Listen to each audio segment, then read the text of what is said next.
बस वहां से फिर मेरा हो गया कि वेलकम टू मुंबई। तवा को गैस पर रखोगे ऑन करके, और उसमें से जब धुआं निकलता है तो वो जितना गर्म हो जाता है ना, उतने गर्म हो जाते थे हम कि भानु बैग कहाँ है। And I was like bag कहाँ है। मतलब मेरा जो हालत हुआ ना Radhe Shyam guys, welcome back to my channel. पहले तो हम कान पकड़ के सॉरी कहते हैं, सॉरी सॉरी सॉरी कि मेरे को पता है बहुत लोग मेरे इस वीडियो का वेट कर रहे थे, नेक्स्ट वीडियो का। बहुत लोगों का मैसेजेस भी आया कि प्लीज़ आप व्लॉग डालो, हम सब देखते हैं, प्लीज़ आप व्लॉग डालो, प्लीज़ आपकी वीडियो नहीं आ रही। तो अभी ये जानकर बहुत अच्छा लगा कि आप लोग मेरे वीडियो का वेट करते हो, उसके लिए थैंक यू सो मच। और ये व्लॉग मतलब ये वीडियो ऐसे unknown facts about Radha Raman Lal का पार्ट 2 ही होने वाला है, बट हम कुछ बताना चाहते हैं कि इतने दिन से वीडियो क्यों नहीं आई। एक्चुअली मेरा प्लान था कि जनवरी के मिड वीक में, मिड वाले टाइम में हम ये वीडियो पोस्ट कर देंगे, बट किसी रीजन से हम मिड में नहीं कर सके। तो मेरा प्लान हुआ कि अभी जो होली उत्सव हुआ हमारा दिल्ली में, उसके बाद हम ये वीडियो रिकॉर्ड करके डाल देंगे। उसके बाद मेरा प्लान बन गया मुंबई जाने का। तो हमने सोचा कि हम मुंबई में जाकर के शूट कर लेंगे और वहां पर फिर ये वीडियो पोस्ट कर देंगे। बट जब हम पहली बार, हम आपको बताते हैं, इसको एज अ छोटा सा स्टोरी टाइम भी समझ लो और unknown facts about Radha Raman Lal भी समझ लो, पार्ट 2 भी समझ लो उसका। अपने लाइफ में पहली बार जब हम मुंबई गए थे तो मेरा एक्सपीरियंस बहुत गंदा था, लाइक वर्स्ट एक्सपीरियंस था।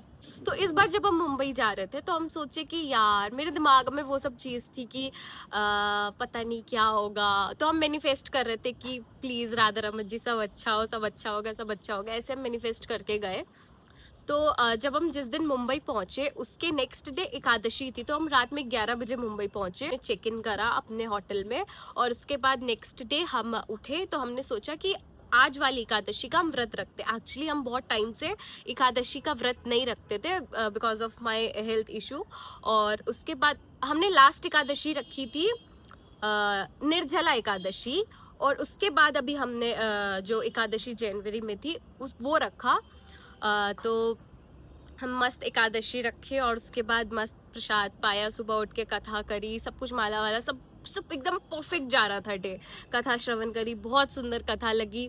उसके बाद जब कथा विश्राम हुआ तो उसके बाद हम सब ने ऐसे प्लान बनाया कि चलो मुंबई एक्सप्लोर करते हैं। तो मेरे पास एक बैग पैक था जो मेरे पीठ पे था जब तक हम कथा पंडाल तक थे। उसके बाद कथा पंडाल से कैब में बैठने तक के बीच में वो जो 5 मिनट का भी टाइम नहीं होगा, 4 मिनट, मुश्किल से 4 मिनट का टाइम होगा। उस बीच में मेरे को याद नहीं कि हमने वो बैग कहाँ रखा, मेरे को याद नहीं है हमने वो बैग उतारा कब। मेरे को बस लास्ट याद है कि करली दीदी ने उस बैग में कुछ हमारे होटल की कीज रखी थी, बस वो याद है। उसके बाद हमको इतना अच्छे से याद है कि जब हम कैब में बैठे तो कैब में मेरे पास बैग नहीं था। तो उस 4 मिनट के बीच में वो बैग कहाँ गया, आई डोंट नो। मतलब बिल्कुल में लॉस्ट हो गए थे हम। अब पता नहीं क्यों मेरे साथ ऐसा हुआ, हम बहुत थक गए थे, हमको भूख लगी थी या कुछ भी, जो भी रीजन हो सकता है। वो बैग पता नहीं, हमको याद ही नहीं है वो बैग। उसके बाद हम जहाँ पर गए थे एक्सप्लोर करने, वहां पे करली दीदी को याद आता है कि भानु बैग कहाँ है।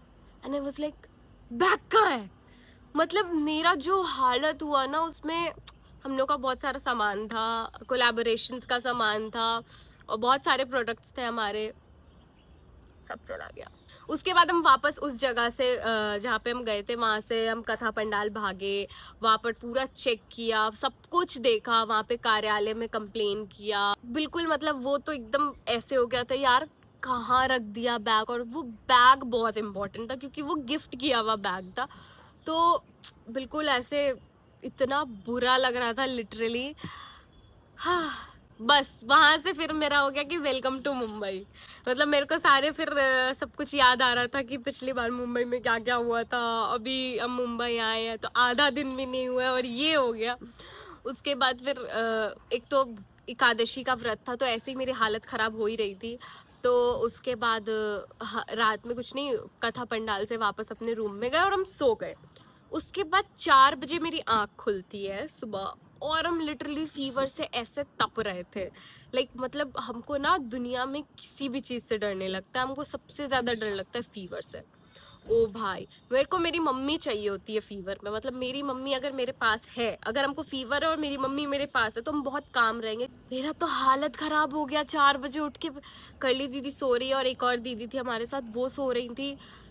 हम बोले हम क्या करें, हम क्या करें। और उस टाइम लिटरली हम ब्लिंकिट करने का ट्राई कर रहे हैं कि मेरा दवाई आ जाए। ब्लिंकिट पे वो दवाई मिल ही नहीं, एक्चुअली ब्लिंकिट पे कुछ नहीं मिल रहा था उस टाइम पे, मेडिसिन में कुछ भी नहीं था।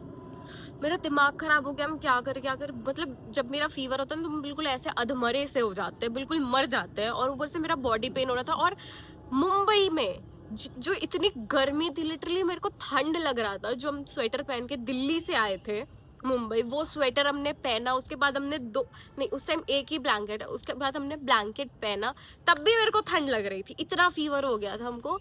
उसके बाद जब सुबह उठे तो जो दीदी थे उन्होंने कोई तो मेडिसिन दिया था, आई डोंट नो, वो आधे घंटे में ऐसा काम किया ना कि हम उड़ने लगे कि अरे मेरा फीवर ठीक हो गया, जो सबसे बड़ी मेरी गलती थी। उसके बाद हम उछल उछल के कथा में चले गए और वो था डे 4 कथा का। और डे 4 कथा का होता है कृष्ण जन्मोत्सव। और कृष्ण जन्मोत्सव में कितना ही धूम मचता है वो तो पता ही है। वो मेडिसिन लेकर के हम खाना खा करके चले गए कथा, और कथा में जाकर के बहुत सारा नाच लिया। अब उसके बाद नाचने के बाद मेरे को फिर से फीवर चढ़ा। फिर उसके बाद हमने कॉम्बी फ्लेम लिया। कॉम्बी फ्लेम खाने के बाद आधे घंटे बाद वापस से हमको, तो हम सोचे कि चलो ठीक है, चिल पिल, कोई बात नहीं, मस्ती करते हैं ये वो, तो हम इंजॉय करने लगे वापस से। उसके बाद रात में डिनर के टाइम जो मेरी हालत खराब हुई, जो मेरे को ठंड लग रहा था मुंबई में, मुंबई की गर्मी में मेरे को ठंड लग रहा था। और हम गोपी ड्रेस पहने हुए थे तो मेरे को और ठंड लग रहा था। और मेरा शरीर बिल्कुल ऐसे तप रहा था और बॉडी पेन, बिल्कुल हालत खराब हो गई थी मेरी। फिर हम जा करके सोए, दवाई लिए। उस टाइम फिर हमने तीसरी बार दवाई चेंज करी। मतलब पहले एक हम दवाई खाए थे, उसका नाम नहीं पता। उसके बाद हमने कॉम्बी फ्लेम लिया। उसके बाद हम लिया सेरेडॉन, ठीक है, क्योंकि हमको लगता है कि अगर कुछ भी हो तो सेरेडॉन खा लो और सब सही हो जाता है। तो हमने सेरेडॉन लिया और उसके बाद सही था मामला, रात तक ठीक है। तो क्या हो रहा था, हम मेडिसिन ले रहे थे और मेडिसिन खाने के 6 घंटे तक हम सही रहते थे। और 6 घंटे के बाद जो मेरे अंदर फीवर आता था, जो मतलब ऐसा लगता था ओ भाई बस खत्म ही है। मतलब हम लिटरली तपते थे। मतलब अगर आप तवा को गैस पर रखोगे ऑन करके और उसमें से जब धुआं निकलता है तो वो जितना गर्म हो जाता है ना, उतने गर्म हो जाते थे हम। वो इतना मेरा मेरा 5 दिन, लिटरली हम लोग 4 दिन थे। 4 दिन में से डे 1 तो आधा हमने कथा सुना। डे 2 में डे 2 जो था मेरा मुंबई का, उसमें भी हमने कथा सुना। 2 दिन हमने वेस्ट कर दिया अपने फीवर की वजह से। 2 दिन हमने कथा नहीं सुना, हम कथा नहीं सुन पाए। हमने इवन मुंबई सेशन भी मिस कर दिया इस चक्कर में, क्योंकि मेरा इतना ज्यादा तबीयत खराब था। और डॉक्टर भी इतना विचित्र सा मिला था ना मेरे को। वो ऐसे, हाँ कोई नहीं, आपको तो आप कुछ भी कर लो, मेरे मेरे में हम यहाँ मर रहे हैं, हम यहाँ तप रहे फीवर में, और वो बोल रहे आप कितनी भी दवाई खा लो आपको फीवर तो आएगा ही। ऐसे I was like, भाई मर रहे हम। और उसके बाद यशिका दी बोलती है कुछ खा पी नहीं रही है, इससे खाया नहीं जा रहा। हाँ नॉर्मल है, फीवर में कौन ही खाता है। मेरा मोटिवेशन लेवल डाउन हो गया। वो मेरे से एक बार तो कहता कि भाई आप खाओगे नहीं तो आप ठीक नहीं हो गया। मैं इस मोटिवेशन में खा भी लेते कि नहीं यार खाओ खाओ मेरे को ठीक हो। बोलता नहीं ठीक है, इट्स ओके, कोई नहीं फीवर में खाता है, आपको फीवर तो आएगा ही, वायरल है, 5 दिन तो आएगा ही, आप कुछ भी कर लो। हम आज के बाद कभी मुंबई नहीं जाएंगे। मुंबई बहुत अच्छा शहर है, बहुत, मेरे लिए अच्छा नहीं है, मेरे लिए बिल्कुल अच्छा नहीं है मुंबई। हम देख लिए यार, क्यों यार, बचपन में तो मेरा ड्रीम प्लेस होता था मुंबई, बट पता नहीं। तो इस चक्कर में उसके बाद जब हम आए, हम यहाँ 4 दिन और बीमार रहे हैं। तो उस वजह से मतलब एक तो 4-5 दिन हम कुछ भी नहीं खाए, लिटरली कुछ भी, सिर्फ पानी पे जिंदा थे, पानी और इलेक्ट्रॉल पे जिंदा थे। तो उसके कारण से मेरी बॉडी में वीकनेस बहुत ज़्यादा हो गई थी। तो उसको रिकवर करने में, खांसी हो गई थी, वो सही, सब कुछ एकदम वो होने में आज हम सही हुए हैं बहुत ज़्यादा हद तक, बहुत अच्छा, मतलब जिसको कह सकते। तो आज का वो दिन है और हमने सोचा आज तो हम वीडियो बना के रहेंगे चाहे कुछ भी हो जाए। चलो हम ना कुछ महाराज जी की कथा से कुछ कुछ और फैक्ट्स लेकर आए हैं आप लोग के लिए, राधा रमन जी का। हाँ, तो पहली बात, एक जितने भी, अब चलो पहला फैक्ट बताते हैं हम, जितने भी राधा रमन जी मंदिर में गए होंगे शयन में या आरती के समय, कोई भी आरती के समय, तो आप देखते होंगे गुसाई जी राधा रमन जी को आरती, फॉर एग्जाम्पल यहाँ पे राधा रमन जी है और गुसाई जी ऐसे आरती करके फिर उधर भी दिखाते हैं, तो लोगों को लगता है कि गुसाई जी आरती दे रहे हैं, तो बहुत लोग जो होते हैं वो आरती ले लेते हैं, पर नहीं, वो गलत है। गुसाई जी आपको आरती नहीं दिखा रहे होते, वहां पर जब आप देखोगे तो गिरिराज जी महाराज भी है और तुलसी महारानी भी है, तो गुसाई जी उनकी आरती कर रहे होते हैं, बट बहुत लोग उनसे आरती ले लेते हैं ये सोच करके कि गुसाई जी अब आरती दिखा रहे हैं कि आप लोग आरती ले लो, बट ऐसा कुछ नहीं होता। गुसाई जी पहले राधा रमन जी को आरती करते हैं, फिर गिरिराज जी को आरती करते हैं, फिर तुलसी महारानी को आरती करते हैं। आई होप कि आप लोग को समझ में आया हो बात, और जो जो आरती लेता था प्लीज अब मत लेना, क्योंकि वो आपके लिए नहीं होती, वो गिरिराज जी के लिए होती है और तुलसी महारानी के लिए। फैक्ट नंबर 2, यस ये बहुत इंटरेस्टिंग फैक्ट है। जब हम वृंदावन की अभी महाराज जी की कथा थी दिसंबर में, आई थिंक यस दिसंबर में जब महाराज जी की कथा थी, तो महाराज जी ने एक बात बोली थी कि राधा रमन गिरधारी क्यों बोलते हैं पता है? क्योंकि राधा रमन जी के नख पर गिरिराज जी उठाने का वो बना हुआ है चिन्ह, मतलब वो हम लोग ऑब्वियसली हम लोग ऊपर से तो नहीं देख सकते, तो महाराज जी ने बताया कि हम लोग ऐसे क्यों बोलते, मेरो राधा रमन गिरधारी, गिरधारी श्याम बनवारी, तो गिरधारी वाई, क्योंकि राधा रमन जी के नख पे रियल में गिरिराज जी उठाने का निशान बना हुआ है, ऐसा महाराज जी ने हमें कथा में सुना। तो हम उस टाइम पे जब हम ये सुने थे तब हम एकदम ऐसे क्लिक कर लिए थे कि ये तो बताना, ये तो बताना, ये तो बताना। पता है आपको ना राधा रमन जी के बारे में तभी पता चल सकता है जब आप महाराज जी की कथा सुनोगे।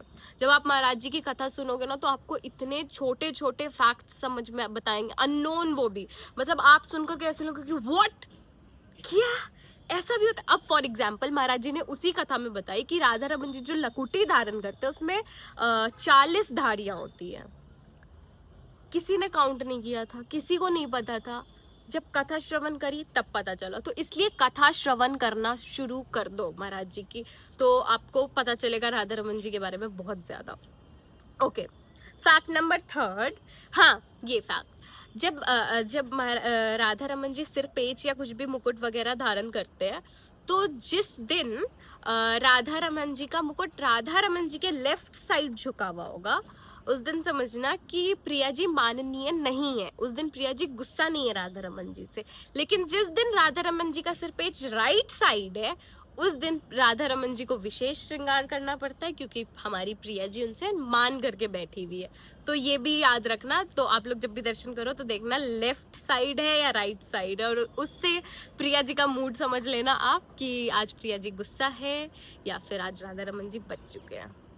फैक्ट नंबर 4, हाँ गुसाई जी जो भी गुसाई जी राधा रमन जी के सेवा में जाते हैं, उनको पहले अमनिया होना पड़ता है। तो जब वो सेवा में जाते हैं ना, तो वो कोई भी स्टिच्ड कपड़ा नहीं पहन सकते। फॉर एग्जाम्पल कुर्ता नहीं पहन सकते, स्टिच, जैसे ये स्टिच्ड है, ये मतलब लाइक इसमें धागा है, वो स्टिच्ड किया हुआ है, समझ रहे हो ना, बस समझ जाओ। स्टिच कपड़ा नहीं पहन सकते, इसलिए वो अचला धारण करते हैं, वो धोती का ऐसे बांध करके। महाराज जी की भी उसमें देखा होगा। जाओ, दूसरी बात कि जब गोसाई जी जाते हैं सेवा में, तो उनको स्नान करना पड़ता है। ऑब्वियसली अमनिया होने के लिए आपको स्नान करना ही पड़ेगा, सॉरी अपरस होने के लिए आपको स्नान करना ही पड़ेगा। तब वो कुएं के जल से स्नान करते हैं, लाइक राधा रमन जी के जितने भी गोसाई जी है वो कुएं के जल से स्नान करते हैं, और उसमें यमुना जी का कुछ अंश होना चाहिए, मतलब उसी जल से आप स्नान करोगे तभी आप अपरस के कहलाओगे, वरना आप नहीं कहलाओगे। उसके बाद एक और फैक्ट जो बहुत इंटरेस्टिंग है, राधा रमन जी का जो भोग सिद्ध होता है वो कोई गैस या स्टोव में नहीं होता, या माचिस से जला करके आप वो अग्नि प्रज्वलित करो, उससे नहीं होता। जब हमारे गोपाल भट्ट गोस्वामी जी महाराज राधा रमन जी की सेवा शुरू किए थे, तब उन्होंने मंत्र द्वारा अग्नि प्रज्वलित की थी। आज भी वो अग्नि 500 वर्ष से जल रही है, और उसमें ही राधा रमन जी का भोग सिद्ध होता है और उसमें ही गोसाई जन भोग सिद्ध करके लाइक राधा रमन जी का जितना भी आरती कुछ भी अग्नि का काम होता है वही अग्नि से काम होता है, कोई एक्स्ट्रा माचिस या अलग से जला करके नहीं होता। एक और फैक्ट ये है कि राधा रमन जी का जो भोग सिद्ध करते हैं वो गोसाई जी ही केवल कर सकते और कोई अन्य नहीं कर सकता। पर लेकिन राधा रमन जी का जो प्रसाद बनता है उससे पहले जब वो अमनिया किया जाता है, जो हमने पहले भी बताया था आई थिंक, कि राधा रमन जी के यहाँ जो फ्रूट्स कट होते हैं या सब्जियां कट होती है उसको हम लोग कट करना नहीं बोलते, उसको हम लोग बोलते हैं अमनिया करना। तो वो अमनिया कोई भी कर सकता है, लाइक हमने भी की है, हमें भी ये सौभाग्य मिला है। और जब आपके गुरुदेव की या हमारे गुरुदेव की सेवा हो, सेवा महोत्सव जब आती है तब आप अमनिया कर सकते हो, या आप कभी जिज्ञासा कर सकते हो किसी भी गोसाई जी से कि आपको अमनिया की सेवा चाहिए तो वो आपको बताएंगे। तो आप अमनिया कोई भी कर सकता है, बट जब भोग सिद्ध होता है वो कोई भी नहीं कर सकता, वो केवल और केवल राधा रमन जी के गोसाई जी ही सिद्ध कर सकते हैं। अभी के लिए तो बस इतना ही है मेरे पास। लाइक मैं एक्चुअली ना, हमने एक पेपर पे बहुत सारा कुछ लिखा था, लाइक कम से कम 10 to 15 फैक्ट्स लिख कर रखा था। अब वो पेपर खो गया है मेरे साथ, बीच में ये भी हुआ है एक्चुअली। अभी ये वीडियो आपको जब आप देख रहे होगे ना, उससे आई थिंक 7-8 दिन पहले आपको ये वीडियो मिल जाती अगर वो पेपर ना खोया होता, बट वो पेपर खो गया। तो उसमें भी कुछ कुछ फैक्ट्स थे जो अभी हमको याद नहीं आ रहे, जो मेरे को याद थे वो सब हमने आपको बता दिया है। बट आज हम सोचे थे चाहे कुछ भी हो जाए आज तो वीडियो बनाना ही है। लिटरली मेरे को इतने मैसेजेस आ रहे हैं, इतने ज्यादा, कि कब आएगी नेक्स्ट वीडियो, कब आए। और literally I am feeling so blessed, I am so happy कि आप लोग वेट करते हो मेरी वीडियोस का, और हम निठल्ले पागल वीडियो नहीं बना के दे रहे हैं। आई प्रॉमिस मेरे से जब भी होगा, जैसे भी होगा, हम ज़रूर वीडियोस बनाएंगे सिर्फ आप लोग के लिए। And thank you so much for everything, thank you so much for your love, thank you so much for your support. And बस इतना ही। अब नेक्स्ट वीडियो कमेंट सेक्शन में बताना कि नेक्स्ट वीडियो किस पे बनाना है। हम ऐसा सोच रहे हैं कुछ अपना पर्सनल एक्सपीरियंस शेयर करें, या अपनी स्टोरी, या फिर कुछ और आइडियाज़ आप लोग दो कमेंट सेक्शन में कि क्या होना चाहिए। और बताना कि कौन कौन से फैक्ट्स आपको पता थे ऑलरेडी और कौन कौन से फैक्ट्स आपको नहीं पता थे। और भी अगर मेरे को इधर उधर से या महाराज जी की कथा से मेरे को फैक्ट समझ में आता है तो हम पार्ट 3 भी जल्दी लाएंगे। हाँ, ऐसे राधा रमन जी को जानने के लिए पार्ट करोड़ भी बना दो तो नहीं जान पाएंगे। बट गुरुदेव की कृपा से, गुरुदेव की आशीर्वाद के बिना या गुरुदेव की कृपा के बिना हम सब ये सब बिल्कुल नहीं समझ सकते थे। तो thank you Gurudev for everything, thank you Radha Raman Lal for everything, and thank you all for इतना सारा प्यार, इतना सारा support. Thank you so much. Radhe Shyam, Radha Raman Lal की जय।